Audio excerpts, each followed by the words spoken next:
So for those of you who are just tuning in, this is a class on auditioning and acting.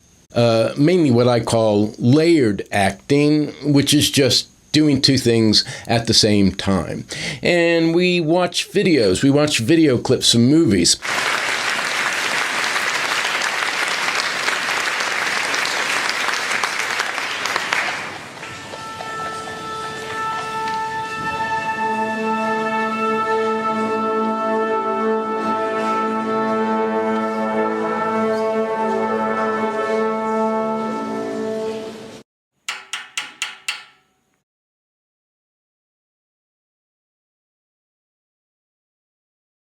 And today, we're going to watch a little scene from a 1969 movie called The Sterile Cuckoo, directed by Alan J. Pakula, starring Liza Minelli and Wendell Burton. Liza Minelli was nominated for an Oscar for this part. She lost to Maggie Smith for The Prime of Miss Jean Brodie. And so nobody can say that she was robbed. Maggie Smith is pretty much amazing in The Prime of Miss Jean Brodie, and we'll probably talk about that movie because, ooh, boy, there's a lot of layers going on in that performance. So what do you need to know to watch this little clip from The Sterile Cuckoo? Not a whole lot. I would just say, keep in mind that these two characters who you're going to watch don't know each other that well. They met, like, less than a year ago. It's just been this one school year, and they are now at almost spring breaks. What happened was Liza Minnelli's character, Pookie Adams, has sort of bulldozed her way into this guy's life, and she won't let go, but he just doesn't have the emotional wherewithal to send her away. So, as you will see, I have annotated the scene with my little notes to help you keep track as it goes along of the many different emotional twists and turns that Liza Minnelli's character is going through. So, Liza Minnelli, Wendell Burton in The Sterile Cuckoo.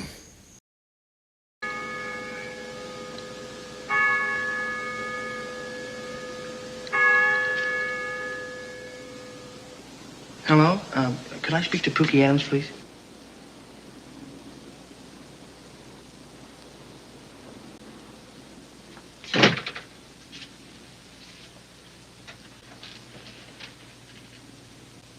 Jerry? Hi. Hi. How are you? Just fine. Oh, you sound terrific. Your voice sounds really great. How are you? Just fine. Hey, did you get my letter? I'm a terrific artist, huh? You still mad at me? No, I'm not mad. Are you sure? I'm sure. Oh, good. I know I was bad. I'm really sorry. You know what I was going to do? You won't believe this. I was going to take an ad out in your school paper saying something effective. Miss Pookie Adams is terrifically sorry and having acted like a weirdo at the feist. Pookie, don't do that. Oh, Joe, I wasn't going to do that. Don't you know me by now? Don't you know what I'm kidding? But I am sorry. Yeah, I know you are, Pooh. No, I'm not mad at you, I promise. Double promise? Double promise. Oh, Jerry, I love you.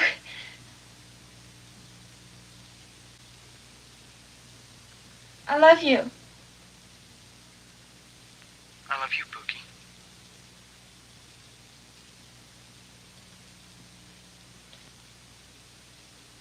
Boy, you sound funny. Like you want to say something. You are mad at me, aren't you? No, Pookie, I'm not mad at you. It's just... I have to talk to you about Easter vacation. Well, we're going, aren't we? I mean, you promised to take me, remember? Yeah, I know I did, Pookie. I'm not going to embarrass you in front of your parents or anything. Scout's honor, I won't. Pookie, I'm not going home for Easter vacation. I got some notices of flunk warnings, and, well, I've decided to stay here at the dorm over Easter and work. I mean, they close up the house and I'll have it all to myself. Boy, you are mad at me, aren't you? Pook, I'm not mad at you. I got flunk warnings in English Listen, and you won't philosophy. believe what I've been doing this week. But I've really been making a terrific effort to be friends with some of the weirdos around here. I even apologized to Helen Upshaw. Listen to me. And I told Lily Learned that I didn't know that she wore dentures, that it was just an accident and a coincidence. I don't even remember saying it about them, Helen. Just give me another chance, okay? It has nothing to do with another chance. It has to do with my academic standing. It has to do with whether I flunk out of school or not. It has to do with me.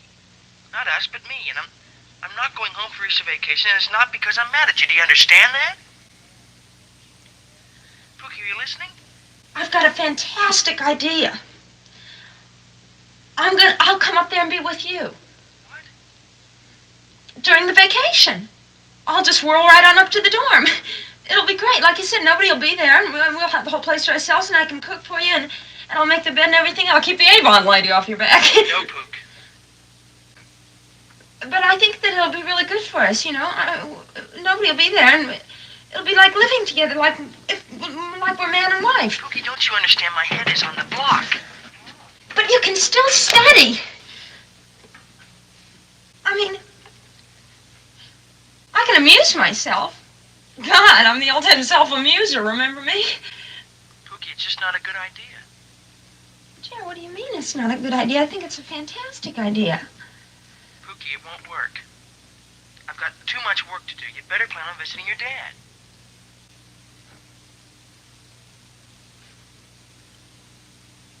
I have no intention of visiting I don't call him my dad. I call him my father.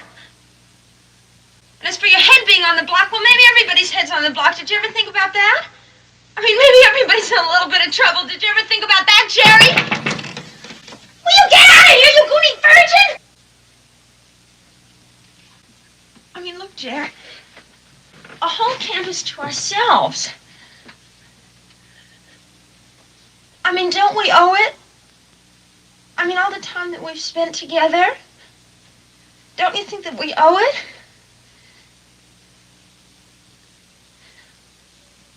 Jerry, I don't want to go home. He won't be there. He won't be there. He wasn't there at Christmas. I didn't even have a sandwich with him. Please. I just don't want to go back and hang around there,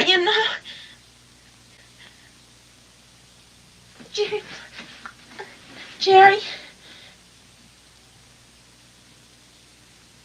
All right, Pookie. It'll be terrific. You wait and see. Listen, I have to go now. Okay. Okay, I'll see you then. Bye.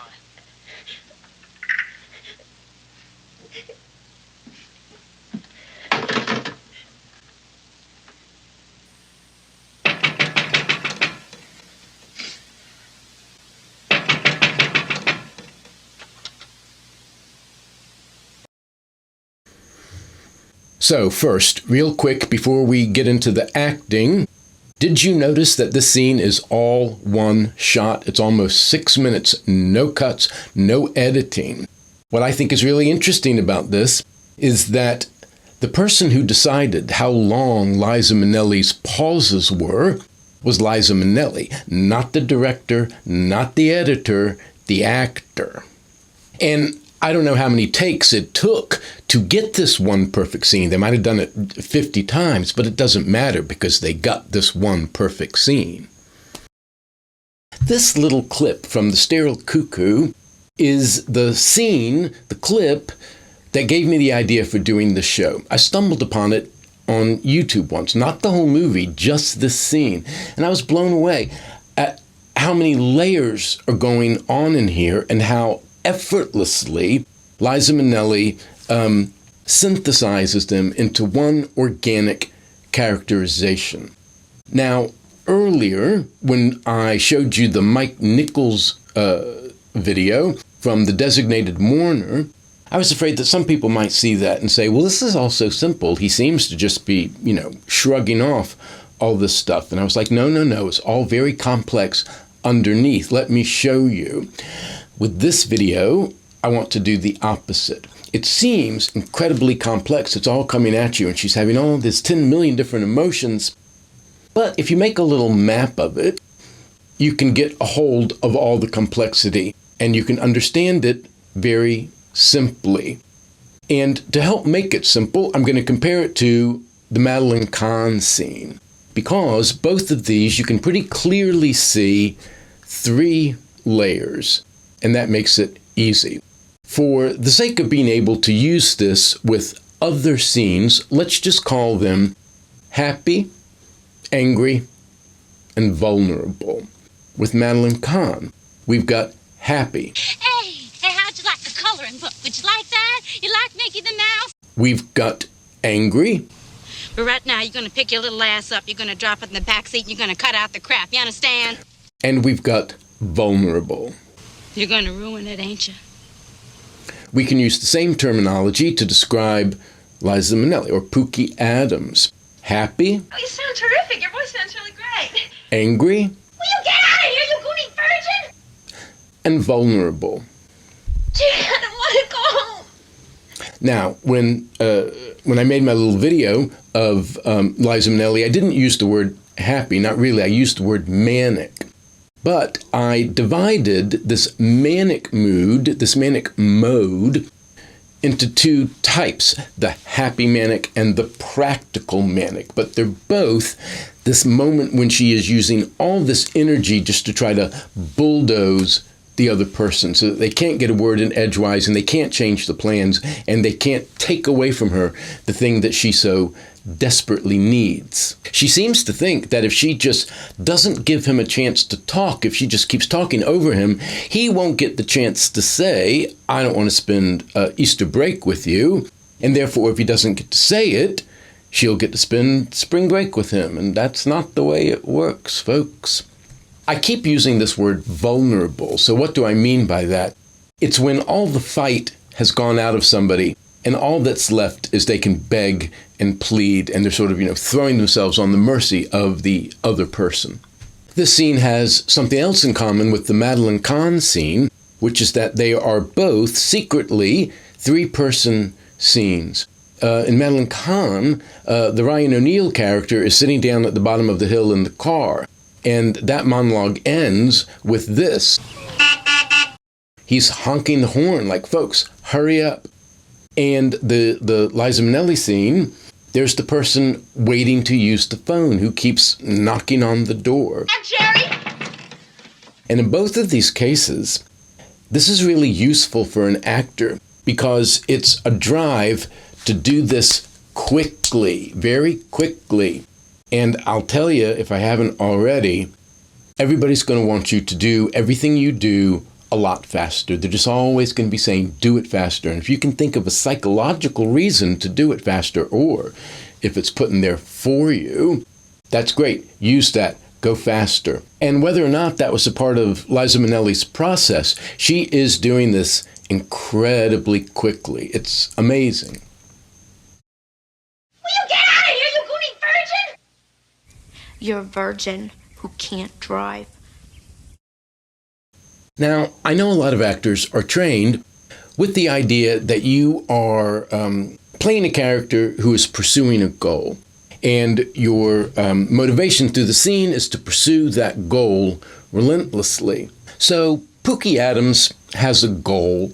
She wants to spend Easter break with this guy, Jerry.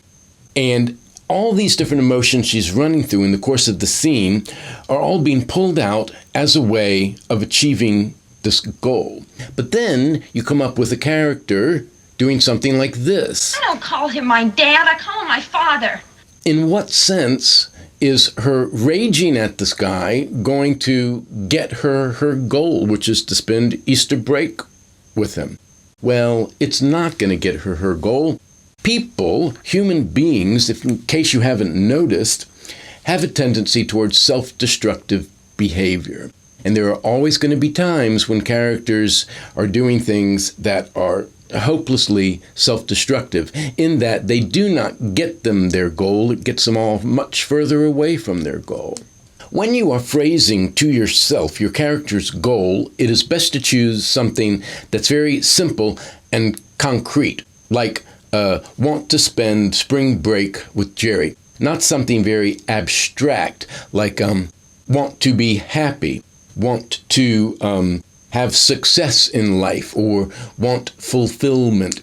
These things are too abstract. They're not going to help you. Choose something very concrete. So she has this little bit. I mean, all the time that we've spent together, don't you think that we owe it? She pulls that out right at the end, and it's her most ineffective lie. She's trying to manipulate him into continuing with their plans that, that they'll meet up for Easter break. But she's run out of anything good. He has shot her down every time, and she tries this, and it's one point where her acting ability almost completely fails her. And so you can sort of see it in her face. You can sort of hear it in her voice. She knows this isn't going to work. Now, I've said it in other videos, but I'm going to say it again here. When you're doing a telephone conversation, you have this great opportunity, which is to show one thing on your face, but to put a completely different emotion into your voice. For example, this little bit. Leonardo DiCaprio is trying to keep his voice to sound a certain way, but for the entertainment of the guys, he's doing something completely different with his body.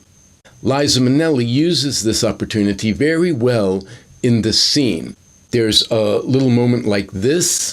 Like we're man and wife. Pookie, don't you understand? My head is... And there's this bit where what's going on her face is a completely different story from what she's trying to put into her voice. This scene also has a lot in common with the Alma Cuervo monologue from Uncommon Women that I did a little while ago.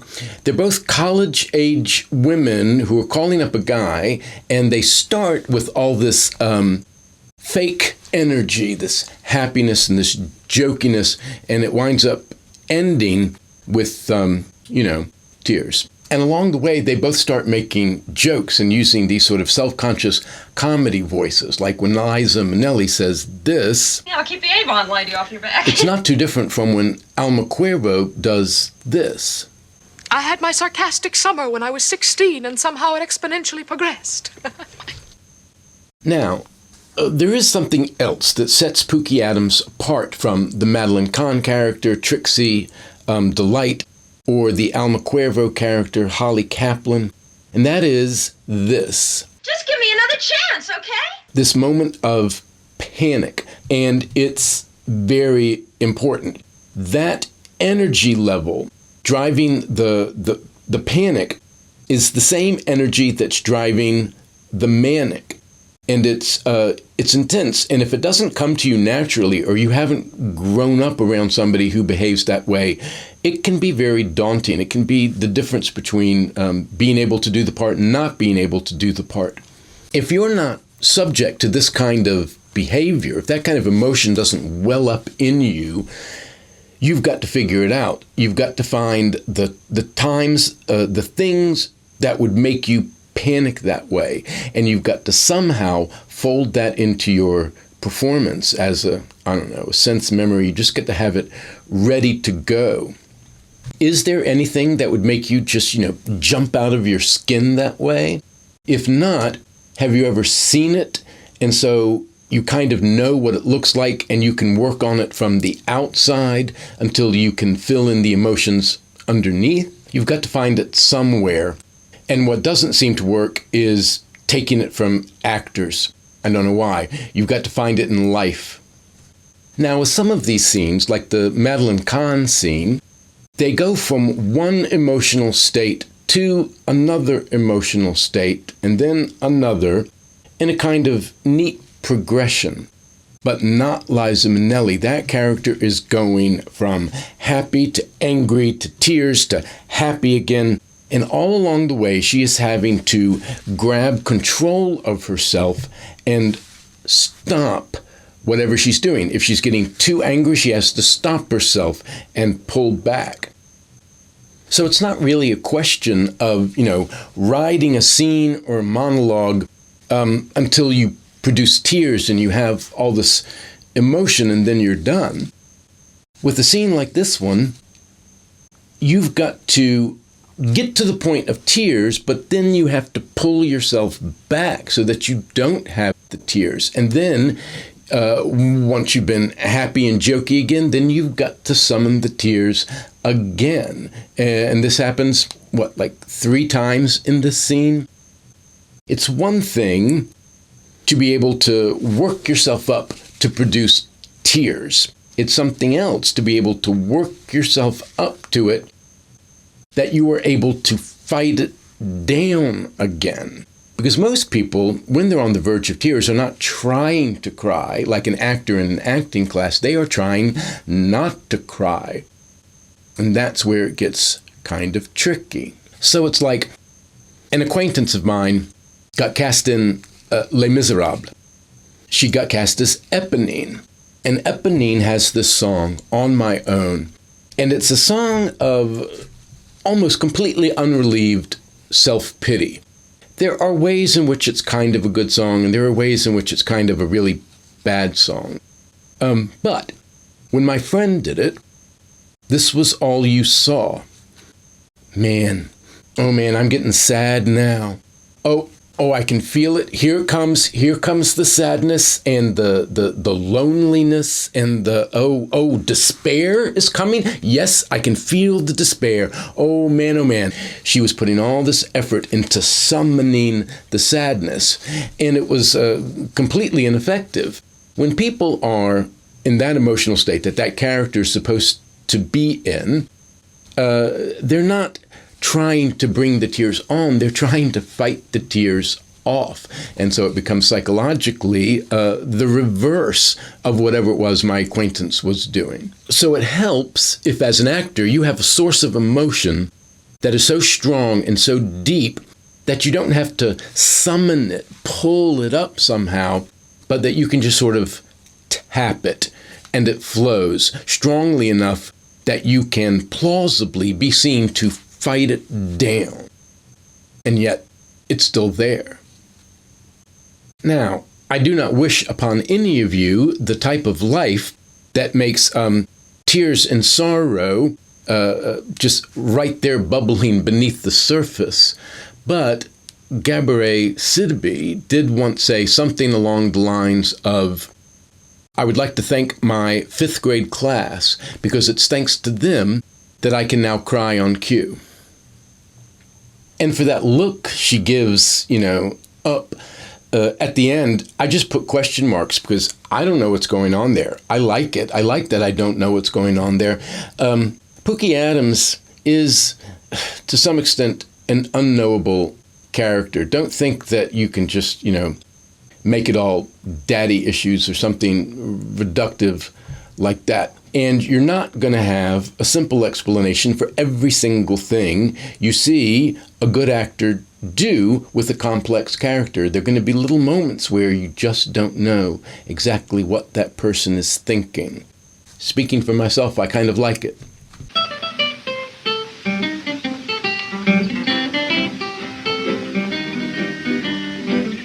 Truthful Parson Brown, living in a southern town, for doing good and talking good, he was known around.